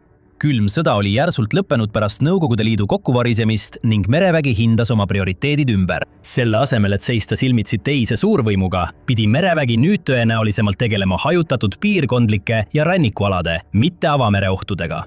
Seetõttu nihkus rõhuasetus avamere allveelaevade vastasest sõjast jõu projitseerimisele rannikualadel ja nende läheduses. Arleigh Burke'i klassi hävitajate programm pidi täitma laevastikukaitse rolli, mis on optimeeritud avamerel ellujäämiseks võrdväärsete vastaste vastu. Ja seda ta ka tegi ning teeb siiani suurepäraselt. Kuid uue tüüpi rannikualade ohtude vastu võitlemiseks vajas merevägi teistsugust platvormi. Sellist, mis suudaks anda suuremahulisi täppislööke sisemaal asuvate sihtmärkide ja asümmeetriliste ohtude nagu kiirründelaevad, miinid ja lühimaa laevavastased raketid vastu. Algne kontseptsioon kandis nime DD-21 maapealse rünnaku hävitaja, mis arenes 2000-ndate alguses DDX programmiks. DDX-ist arenes omakorda Zumwalti klassi hävitaja, mitmeotstarbeline platvorm, mis rõhutas varjatust, automatiseeritust ja suure energiaga jõusüsteeme. 2008. aasta veebruaris kiideti heaks algne $1,4 miljardi suurune leping juhtlaeva USS Zumwalti, tuntud ka kui DDG-1000 ehituse alustamiseks. Algne plaan nägi ette kokku 32 laeva ehitamist. Lõpuks ehitati veel 2 laeva. USS Michael Monsoor ehk DDG-1001 ja USS Lyndon B. Johnson ehk DDG-1002. Kuid kõik 3 jõudsid teenistusse alles enam kui 10 aastat pärast seda, kui merevägi oli ametlikult ülejäänud 29 laeva projektist loobunud. Vaadates nüüd seda laeva ja lugedes selle peamiste omaduste kohta, on raske mõista, miks nii läks. Paljuski on see sama revolutsiooniline, nagu algselt plaaniti. Üks peamisi nõudeid oli madal radari ristliige ehk RCS. Kui sul tuleb tõrjuda hulgaliselt asümmeetrilisi ohte merelt, õhust ja maalt ning samal ajal rünnata maismaa sihtmärke, pead olema võimalikult kaua võimalikult nähtamatu. Zumwalti klass saavutab selle, hoolimata sellest, et on suurem kui ükski hävitaja või ristleja mereväe arsenalis. Selle pikkus on 610 jalga, laius 80,7 jalga, süvis 27,6 jalga ja veeväljasurve umbes 15 656 tonni. Võrdluseks Ticonderoga klassi ristleja pikkus on 567 jalga, laius 55 jalga, süvis 34 jalga ja veeväljasurve umbes 9600 tonni. Praegusel Arleigh Burke'i klassi hävitaja 3. seeria mudelil on pikkus 509,5 jalga, laius 66 jalga, süvis 31 jalga ja veidi suurem veeväljasurve 9700 tonni. Nagu näha, on Zumwaltil oluliselt suurem pikkus ja laius, kuid tavapärases töös on tema süvis väiksem kui nii Ticonderogal kui ka Arleigh Burke'il. See ongi nii kavandatud ja see sobib tema tegeliku missiooniprofiiliga. Kuid Zumwaltidel on ka ainulaadne ballastisüsteem, mis kohandab pidevalt laeva süvist kütuse tarbimise käigus, aidates säilitada stabiilsusomadusi, mida nõuab selle eriline tumblehoome tüüpi kerekujundus. Ja see signatuur väheneb tänu laeva ainulaadsele kerele veelgi väikese kalapaadi suuruseks. Zumwalti klassil on laineid läbistav tumblehoom tüüpi kere, mille küljed kalduvad veeliinist ülespoole sissepoole. See konfiguratsioon peegeldab lähenevad radarilained allikast eemale, vähendades oluliselt laeva radariristlõike pinda võrreldes tavaliste püstiste või väljapoole kalduvate külgedega keredega. See näeb välja futuristlik. See tegeleb ülimoodsate ohtudega, kuid tegelikult ei ole see nii uus kontseptsioon. See disain oli sõjalaevadel üsna levinud kuni 20. sajandi alguseni ning kadus suuresti suuremate sõjalaevade ehitusest pärast 20. sajandi algust. Tagurpudi-vöör võimaldab laeval lainetest läbi lõigata, mitte neist üle sõita, kuid see disain jäeti kõrvale stabiilsusprobleemide tõttu. Seetõttu tekitas Zumwalti klassi jaoks laineid läbistava tumblehome kere valik mereväeohvitseride seas palju poleemikat. Nad väitsid, et kui laine tabab laeva ahtrist, kui see nina alla liigub, võib laev kaotada külgstabiilsuse, kuna ahter tõuseb veest välja ja laev võib ümber minna. Kuid need hirmud said lõplikult hajutatud 2019. aasta Alaska missiooni ajal. Tollane komandöör, kapteen Andrew Carlson, kutsus oma kajutist välja täitevohvitseri, et teavitada teda 6. mereseisundi tingimustest, ehk siis 4-6 meetri kõrgustest lainetest. Tegevohvitser oli üllatunud. Ta arvas, et nad olid kõige rohkem 3. mereseisundis, mis tähendab 0,5 kuni 1,25 meetri kõrguseid laineid. See on eriti muljetavaldav, arvestades kui võimsalt pidi laev tol hetkel neist hiiglaslikest lainetest läbi lõikama. Nüüd toodab see kokku 104 600 hobujõudu, mis annab tippkiiruseks 30 sõlme. See on tohutu võimsuspinnal tegutseva sõjalaeva kohta ja oluliselt rohkem kui enamikul praegu teenistuses olevatel hävitajatel.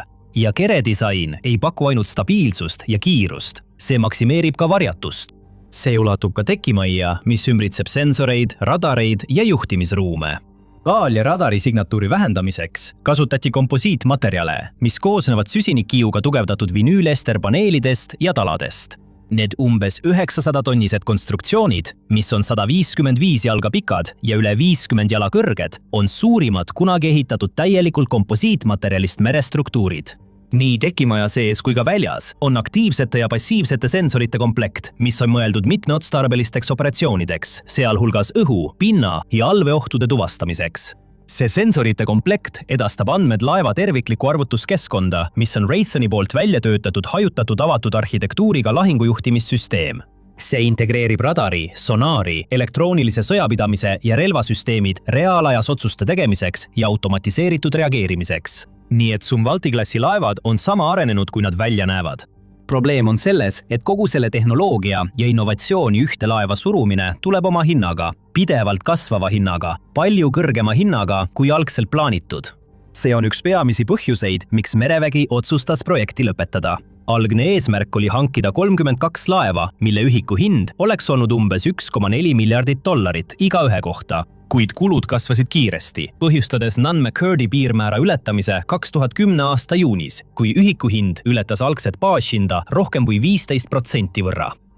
Hoolimata mõningate omaduste kärpimisest ja hankemahtude vähendamisest kasvas hind jätkuvalt. Näiteks General Dynamics, ettevõte, mis ehitas Zumwalti klassi, pidi nende ehitamiseks kulutama $40 miljonit spetsiaalse rajatise peale. Lõplik summa ulatus 2016. aasta aprilliks 3 laeva eest $22,5 miljardi.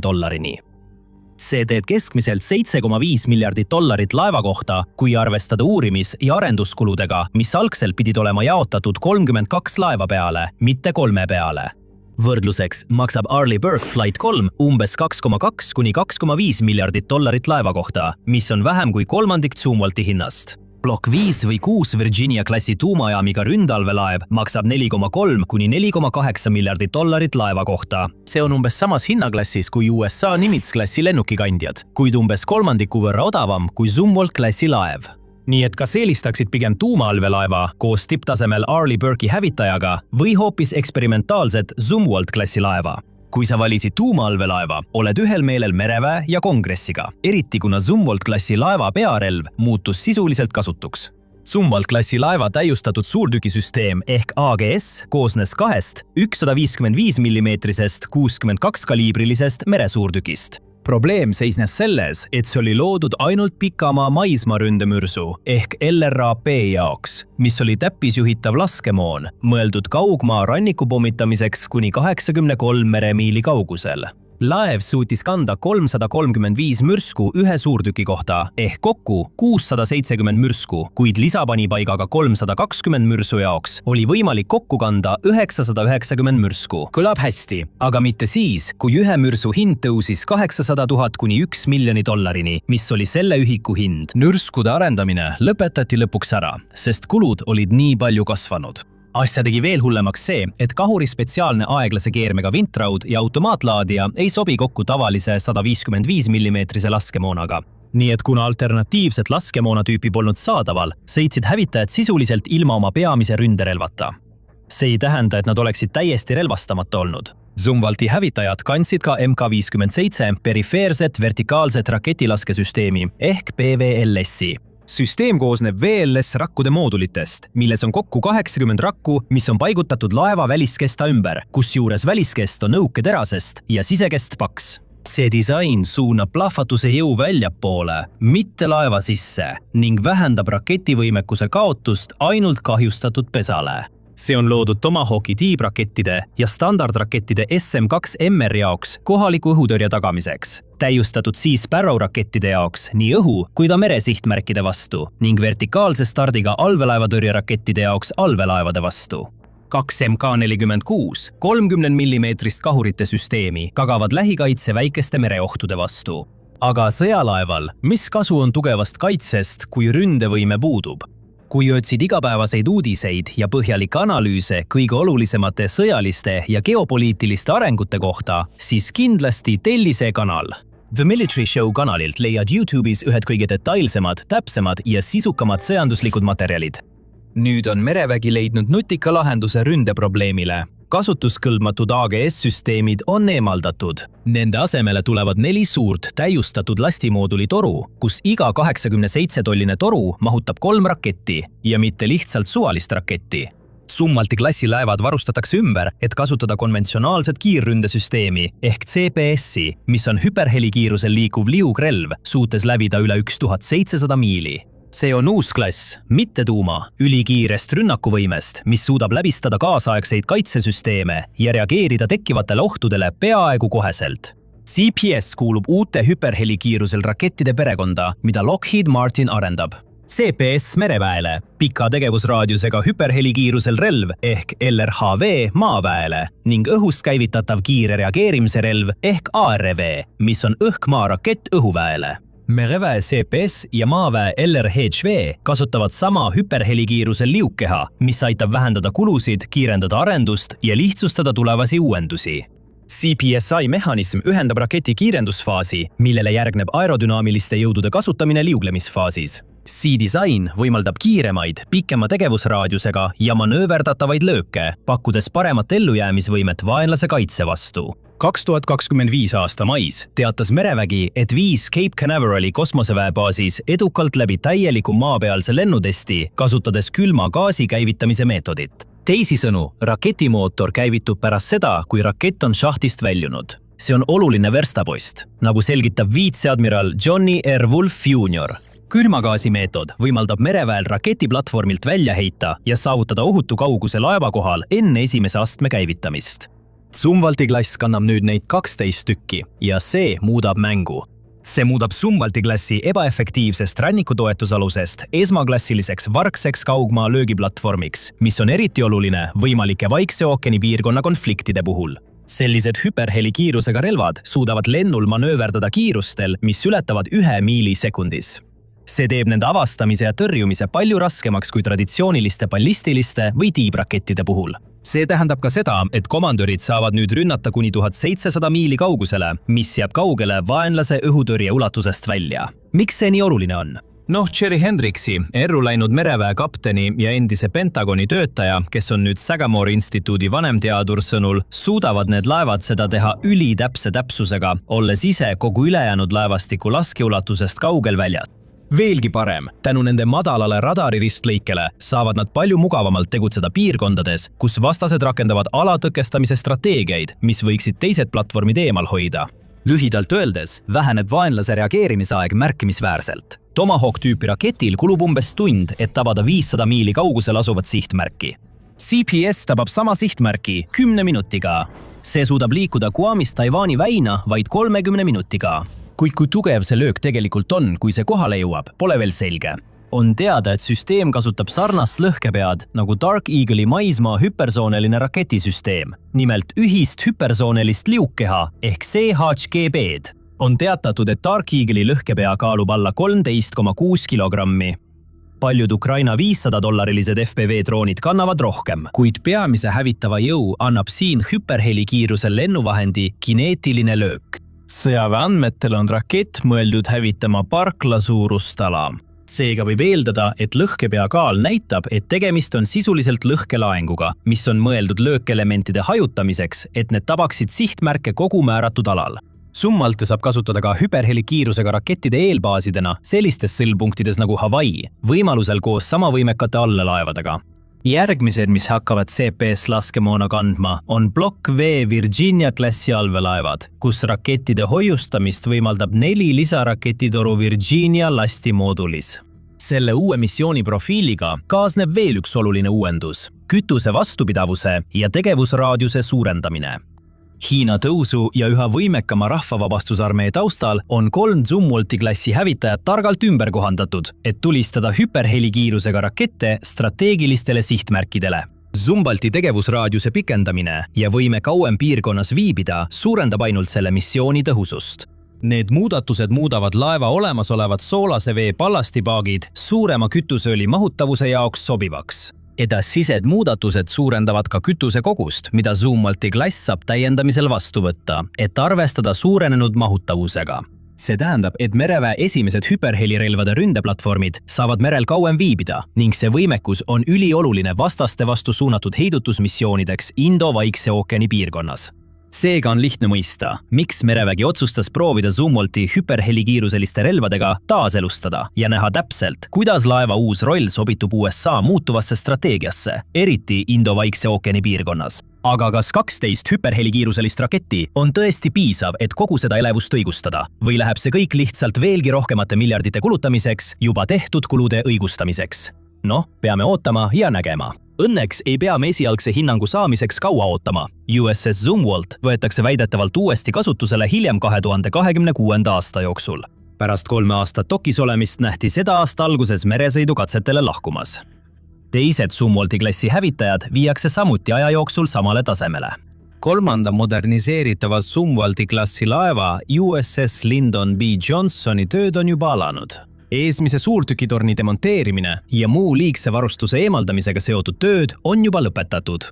Ja laev peaks teenistusse naasma ajaks, mil selle klassi teine laev, USS Michael Monsoor, läheb 2027 aastal plaanilisse hooldusesse dokki.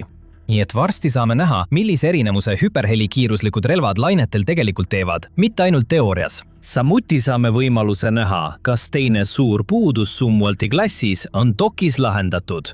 Püsivad töökindlusprobleemid. Teatud määral on see ootuspärane, arvestades tõestamata tehnoloogiate ulatuslikku integreerimist. Näiteks integreeritud elektriline jõuseade ja ulatuslik automatiseerimine on viinud sagedaste seadmeriketeni. Oma esimestel meretestidel detsembris 2017 koges USS Monsoor tõukejõuprobleeme, kuna merevesi tungis elektrikomponentidesse, mis lühendas teste ja viivitas lõpuks laeva üleandmist. Teise silmapaistva näitena tekkis 2016 aastal Panama kanalit läbides tõukejõurike.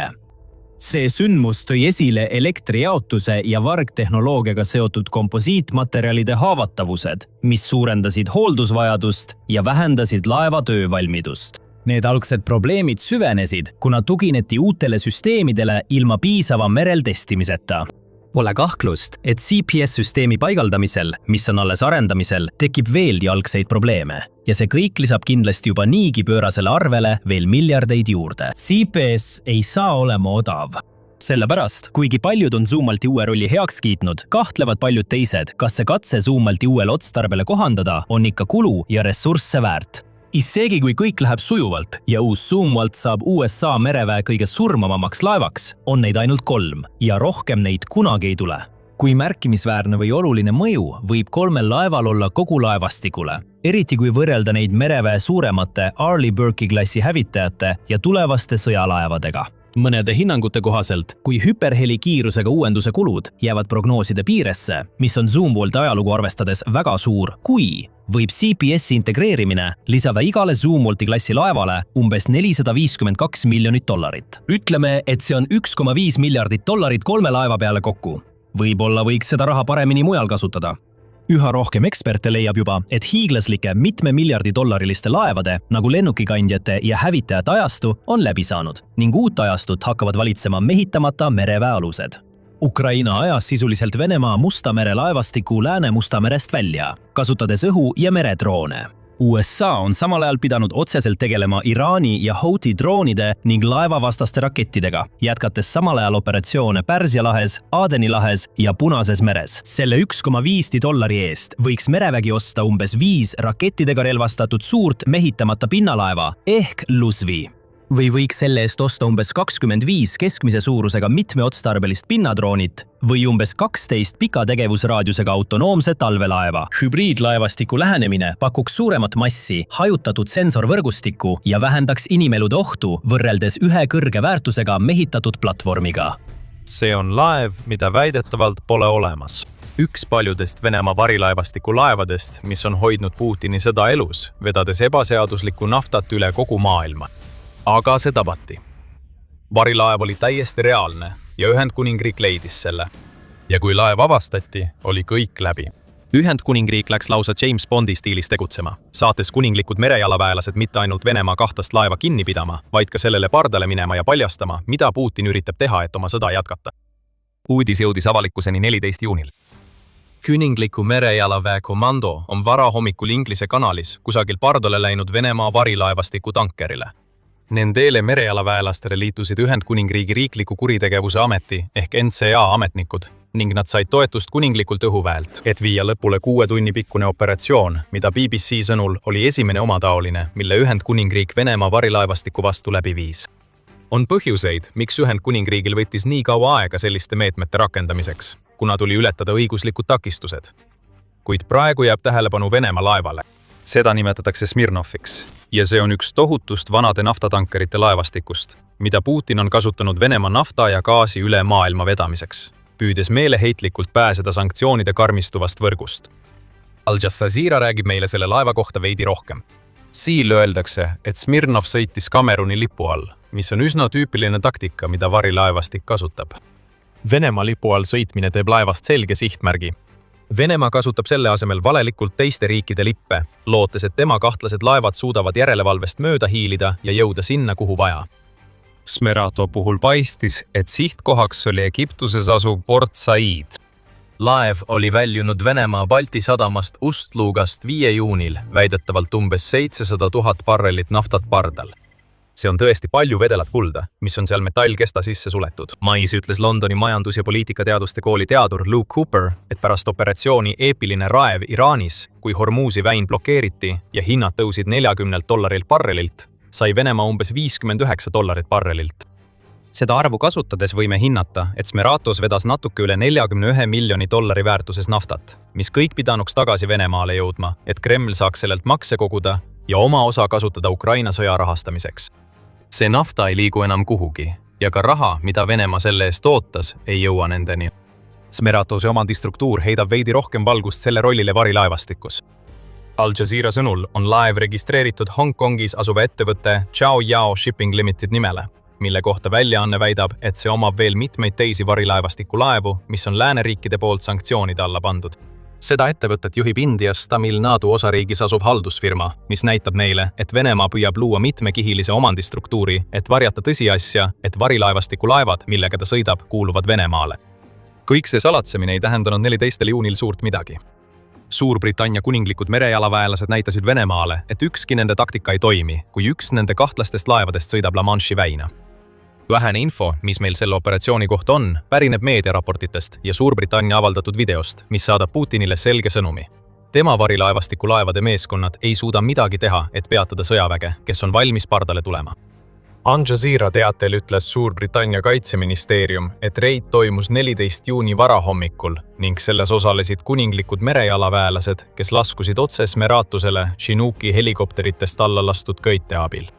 Kohal olid ka teised nimetamata sõjalennukid toetuseks, samuti kuningliku mereväe fregatt ja miinijahtimislaev. Viimane oli ilmselt kaasatud igaks juhuks. Kõik sõjalaevad, mis saatsid Venemaa kahtlast laeva, otsustasid selle ümber miine paigaldada, kui nad mõistsid selle tabamise vältimatust. Kaitseministeeriumi avaldatud videod kinnitavad Al Jazeera väiteid. Ühes 44-sekundilises videos näeme merejalaväelasi laskumas helikopterilt Vene laevale, millele järgneb komandode samm-sammuline laeva läbiotsimine. Kajutid tõstetakse üles, leitakse dokumente ning videost on selgelt näha, et merejalaväelased ei kohanud Smeratose meeskonnalt suurt vastupanu. See on ka ootuspärane. Tegemist on naftatankeriga, mitte sõjalaevaga. Siiski on alati võimalus, et Venemaa paigutab oma varilaevastiku tankeritele sõdureid ning kuninglikud merejalaväelased pidid olema valmis tulevahetuseks. Õnneks midagi sellist ei juhtunud. Operatsiooni lõpuks teatas Ühendkuningriik, et NCA ametnikud võtsid sanktsioonidega seotud rikkumistes kahtlustatuna vahi alla ühe India kodaniku.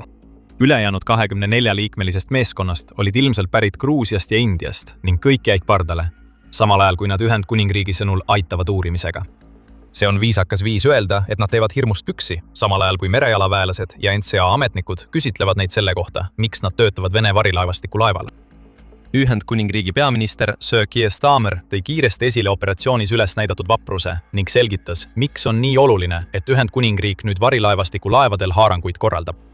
See edukas operatsioon annab Venemaale järjekordse hoobi ja tuletab neile, kes Putini sõda Ukrainas toetavad meelde, et me ei lase neil peitu pugeda, kuulutas Starmer. Reid ei oleks saanud Starmeri jaoks tulla paremal ajal, kuna ta on šokeeritud avaliku statusest, et tema kaitseminister John Healey on tagasi astunud, kuna usub, et Ühendkuningriik kulutab oma riigikaitsele liiga vähe. Mis puudutab Venemaa vastust, siis seda pole olnud. Venemaa ei taha tunnistada, et Ühendkuningriik just alandas teda kogu maailma ees. Ja kindlasti ei taha ta juhtida rohkem tähelepanu varilaevastiku alusele, mida ametlikult ei tohiks isegi olemas olla. Nii peab Putin pealt vaatama, kuidas Ühendkuningriik oma saaki esitleb, sisemiselt keedes, kui ta näeb neid videoid, ja mõistab, et Ühendkuningriik ei tee varilaevastiku suhtes enam nalja. Sanktsioonid ei toiminud piisavalt hästi. Nüüd teevad kuninglikud merejalaväelased seda, mida need sanktsioonid pole suutnud saavutada. Kuigi Kremlilt ei tulnud vastust, oli omamoodi vastus, mille Venemaa suutis kohe pärast Ühendkuningriigi reidi anda.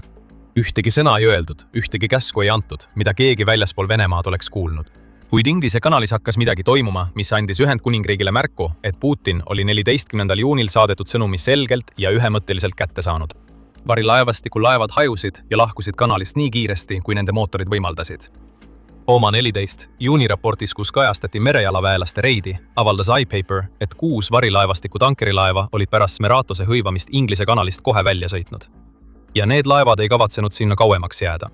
Pöördeid pöörde järel registreeriti ning tulemuseks oli see, et 6 Venemaa varilaevastiku laeva kulutasid vaid 77 minutit, et lahkuda veeteelt, mille Ühendkuningriik oli just muutnud äärmiselt riskantseks marsruudiks. 6 laevast 3 pöördusid tagasi umbkaudu Venemaa ja Skandinaavia suunas, mis viitab sellele, et need olid alused, mis olid Venemaa Läänemere sadamates naftaga täidetud ning nüüd kiirustasid koju tagasi, enne kui Ühendkuningriigi merejalaväelased jõuaksid ka need tabada. Teised 3 alust valisid teise tee, pöörates eemale La Manche'i väinast ja suundudes Iirimaa poole, uskudes ilmselt, et Ühendkuningriigil ei ole aega ega ressursse neid peatada, kui nad üritavad La Manche'i väinast mööda hiilida. Kui otsid Venemaa vastust rünnakule Smeratose vastu, siis need laevad just andsid selle. Jookse Ühendkuningriigist nii kaugele või võimalik. Ajakiri AI paljastab, et me teame nende 6 kiirustava laeva kohta veidi rohkem. 2 neist, Minie ja Khazar, olid teel Venemaalt Egiptuse sadamatesse, täpselt nagu Smeratos. Teine, nimega Sona, väljus Sudaanist, kuid liikus samuti Egiptuse suunas. Pathe väidab, et on teel India sadamasse Chennai, kuigi praegu liigub see pärast Iirimaa poole pöördumist Horvaatia sadamasse. Ja lõpuks 2 ülejäänud laeva, Lion One ja Sea Viking, pole oma sihtkohta teatanud. Kõik need laevad on sõnumi kätte saanud ning selle tegi selgeks kindralmajor Buster House, kes on kunagine kuninglike merejalaväelaste komandant-kindral. Putini kalduvus on õõnestada rahvusvahelist korda tuhandete väikeste löökidega. Kui talle anda sõrm, võtab ta terve käe. Nii et ma arvan, et teda tuleb välja kutsuda igal võimalusel, kus me seda teha saame, ütles House pärast Smeratose reidi. Ta lisas, see on õige asi, mida teha. Me peame oma vete üle järelevalvet pidama. Me peame näitama, et meil on oma vete üle kontroll. Ja see ongi kogu mõte. Putin arvab, et ta saab teiste riikide vete üle kontrolli saada, peites oma laevu. Ühendkuningriik võttis just kontrolli Putini käest tagasi, andes talle teada, et La Manche'i väin on talle nüüd suletud.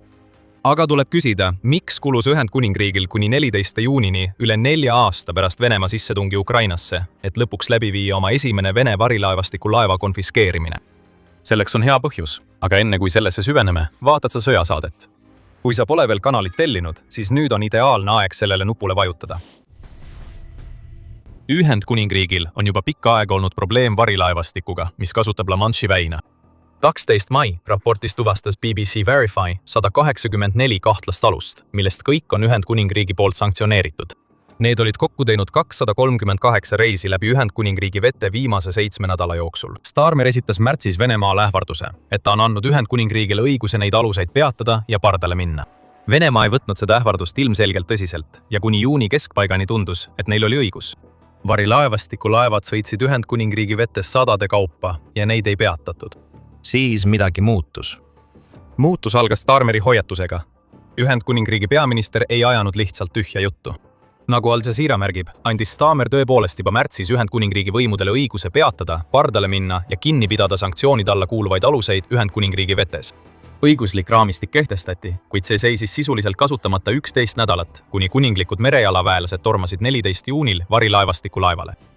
Al Jazeera sõnul ainult raamistikust ei piisanud. Tuli lahendada ka teisi õiguslikke küsimusi ning Ühendkuningriik pidi välja mõtlema, kuidas tulla toime arestitud laevade hoiustamise kuludega, mis võivad kiiresti kasvada, kui riik hakkab püüdma tegeleda iga varilaevastiku laevaga, mis tema vetest läbi sõidab. Seega näitab 14. juuni operatsioon meile, et Ühendkuningriik on probleemid lahendanud. Me ei tea, kui regulaarsed sellised arestimised edaspidi olema hakkavad, kuid me teame, et Ühendkuningriik on loonud pretsedendi, mida enam eitada ei saa. Ja see on Venemaa jaoks väga halb uudis. See tähendab, et Ühendkuningriik on lõpuks läinud sanktsioonidelt üle arestimisele. Siin on, mida see tähendab nii varilaevastiku tuleviku kui ka Venemaa sõja jaoks Ukrainas. Mida me just nägime, on see, et Ühendkuningriik lisas viimase tükikese puslesse, mida ta on 4 aastat püüdnud lahendada. Enne seda olid 100 sanktsioonid peamine vahend, mida Ühendkuningriik kasutas varilaevastiku peatamiseks. Kuningliku mereväe veebisait toob selle välja, märkides, et Ühendkuningriigil on sanktsioonid enam kui 500 kahtlasele Vene alusele ning need sanktsioonid koos teiste lääneriikide omadega aitasid kaasa sellele, et Venemaa nafta- ja gaasitulu langes 2025 aastal 24%. Sarnast langust nägime ka 2026 aasta esimeses kvartalis, kui Venemaa nafta- ja gaasitulu langes veel 45,4% võrra. Siiski võimaldas operatsioon Epic Fury põhjustatud hinnatõus Venemaal hakata kahjusid mõnevõrra tagasi pöörama. Siiski toimisid sanktsioonid nii hästi kui võimalik. Ja Ühendkuningriik ei olnud sugugi passiivne Vene laevade konfiskeerimisel. Lihtsalt nad ei teinud seda otseselt. Näiteks teatas BBC 1. juunil, et Prantsusmaa konfiskeeris Atlandi vetes varilaevastikku kuuluva laeva nimega Tagore. Kuigi Prantsusmaa sai selle tabamise eest õigustatult tunnustuse, toetas Ühendkuningriik neid, kasutades helikopterit, mis oli varem HMS Somerseti pardal, et Prantsusmaa heaks Vene laeva jälgida. Võib-olla oli see Ühendkuningriigi jaoks õppetund. 2 nädalat hiljem viisid nad läbi oma enda konfiskeerimise. Ühendkuningriik järgnes Smeratuse 14. juuni tabamisele 16. juuni teatega, et nad on kehtestanud uue hulga sanktsioone varilaevastiku vastu. Sellele nimekirjale on lisatud üle 20 laeva, näidates Venemaale, et Ühendkuningriik võtab nüüd Venemaa kahtlased laevad nii karmilt kui võimalik ette. Veel sanktsioone kehtestati laevandusteenuste ja kindlustusandjate vastu, kes toetavad Venemaa laevastikku. Ja Ühendkuningriik sai ka 7 riigi rühmas esimeseks, kes kehtestas sanktsioonid laevadele, mis on osa Venemaa Arktika veeldatud maagaasi 2 projektist, mis ekspordib miljoneid tonne gaasi, olles järjekordseks allikaks sellele, mida Ühendkuningriigi valitsus nimetab Putini räpaseks tuluks. Kõik see tähendab varilaevastiku jaoks seda, et Ühendkuningriigi vetes ohutult liikumine on nüüdsest lõppenud. Kuninglik merevägi ütleb, et varilaevastik veab 75% Venemaa sanktsioonide all olevast naftast, kasutades selleks 700 laevast koosnevat laevastikku, mis on Putinile ja tema sõjale oluline eluliin. 14. juuni konfiskeerimine on Putini pihta õigel ajal antud hoop mitmel moel. On tõsiasi, et see juhtus nii varsti pärast Hiili lahkumist, mis tähendab, et me võiksime seda tõlgendada kui Starmeri poolt Suurbritannia rahvale saadetud sõnumit, andes neile teada, et ta võtab Vene ohtu tõepoolest tõsiselt. See samm tehti ka vahetult enne G7 tippkohtumist, mille käigus arutati muid meetmeid, mida nad võiksid võtta Ukraina toetamiseks. Suurbritannia saab nüüd vaadata, mida ta tegi La Manche'i väinas, samuti seda, mida ta aitas Prantsusmaal teha paar nädalat varem, ja öelda, vaadake, nii me aitame nüüd Ukrainat, avaldame rohkem survet varilaevastikule. ja just see surve hakkab lõpuks tulemusi andma. miks? Suurbritannia konfiskeerimine ja vihje, et neid tuleb veel, on toimunud ajal, mil Putinil on oma sissetungi rahastamine raskem kui kunagi varem. Kui me ütleme, et varilaevastik on oluline osa Venemaa praegusest majandusstruktuurist, siis me ei liialda. The Guardiani andmetel teenib see laevastik Venemaale igal aastal hinnanguliselt 87–100 miljardit dollarit tulu, mis kõik on maksustatav raha, et tagada miljardite jätkuv laekumine Putini sõjakassasse. Võib väita, et varilaevastik on peamine tuluallikas, mis praegu Venemaad elus hoiab. Seega ei oleks Ühendkuningriigi poolt varilaevastiku laevadele korraldatud reidid saanud Venemaa jaoks tulla halvemal ajal. Riik on juba Putini sõjaaegsete kulutuste ja poliitikate tõttu laastava majanduslanguse äärel. Jacobin teatab, et Venemaa föderaalne eelarve defitsiit ulatus 2026 aasta esimese 4 kuu jooksul umbes 2,5%-ni riigi kogu sisemajanduse koguproduktist ehk SKP-st. Ja see on nüüd nende 4 kuu jooksul juba suurem kui kogu 2025 aasta defitsiit. Venemaa registreeris 2026 aasta esimeses kvartalis oma SKP esimese languse 3 aasta jooksul. Ja ometi jätkab Putin raha kulutamist oma sõjale. Euromaidan Press teatab, et 2026 aasta alguses läks 46% Venemaa eelarvest sõja peale, isegi kui tulud langesid. Ja nüüd arestitakse varilaemastiku laevu. Ja juba niigi ülekoormatud Venemaa liigub nüüd kiiresti finantspõrgu poole, eriti kui need arestimised muutuvad tavapäraseks. Lahinguväljal põhjustab raha otsasaamine kaost Putini plaanides Ukrainas. Venemaa on juba jõudnud sinnamaani, et pakub sõduritele rekordilisi $80,000 liitumisboonuseid, lisaks 6-kohalist võlaleevendust ja tohutuid palku. See pole takistanud seda, et Venemaa värbamine oleks 2026 aasta esimeses kvartalis 20% madalam kui samal perioodil 2025 aastal, teatab CNN. Kogu Venemaa sõjapingutus sõltub sellest, et neil oleks võimalik kulutada tohutuid summasid raha, et meelitada vabatahtlikke liituma. Seda lähenemist ei saa jätkata, kui varilaevastiku tulud kuivavad kokku. Isegi lühiajalised löögid, nagu see, mille Ühendkuningriik just andis, on kahjulikud. Need tekitavad riski, mis põhjustab viivitusi, kuna laevad kas ei välju või otsivad alternatiivseid marsruute, mis kõik mõjutab Vene sõjaväe rahavoogu. Venemaa sõjaväe värbamiskulud moodustavad nüüd hinnanguliselt 9,5% riigi föderaalsest eelarvest ning üha selgemaks saab, et Kreml peab pakkuma rohkem kui isegi praegu pakutavad rekordilised summad, et leevendada süvenevat värbamiskriisi. Seega see, mida Ühendkuningriik tegi, ei olnud lihtsalt löök varilaevastiku vastu. See on pistoda, mis on torgatud Vene sõjamasina tuksuvasse südamesse. Venemaa plaan võita raha kulutades on sattunud ohtu tänu sanktsioonide ja konfiskeerimiste kombinatsioonile ning Ühendkuningriik on nüüd ametlikult liitunud viimasega pärast aastaid esimese eestvedamist. Kas Venemaa kahtlase laemastiku peatamiseks saaks rohkem ära teha? Kindlasti. 4. juuni artiklis väitis United 24 Media, et enamik kinnipeetud varilaevastiku laevu peetakse kinni, kontrollitakse ja vabastatakse lõpuks, kuna puudub Euroopa seadusandlus, mis võimaldaks nende püsivat konfiskeerimist. See võiks olla järgmine samm, uue seadusandluse loomine, mis eemaldaks Venemaa kinnipeetud laevad jäädavalt käibest. Siis võiksid sammud, mis täna Putinit muretsema panevad, muutuda homme kampaaniaks, mis halvab Venemaa sõjategevuse. Aga praegu saadab kuninglik merejalavägi, kes tormab varilaevastiku laevale, tugeva sõnumi. Ühendkuningriik on tulnud Venemaa kahtlaste laevade järele ning veed Ühendkuningriigi ümber on palju vähem turvalised kui varem. Prantsusmaa on juba seda sõnumit Venemaale edastanud. Me mainisime selles videos Targori tabamist ning saate rohkem teada, mida Prantsusmaa tegi, kuidas Ühendkuningriik aitas ja mida see tabamine tähendab. Kuidas? Vaadates meie videot, kus me süveneme sellesse, kuidas Prantsusmaa on andnud märku uuest faasist selles, kuidas lääs varilaevastikuga tegeleb. Ja kui teile see video meeldis, siis ärge unustage tellida sõjasaadet, et näha rohkem meie analüüse lääneriikide viimaste sammude kohta, millega püütakse kahjustada Putinit ja tema sõjamasinat. Ja nagu alati, aitäh vaatamast!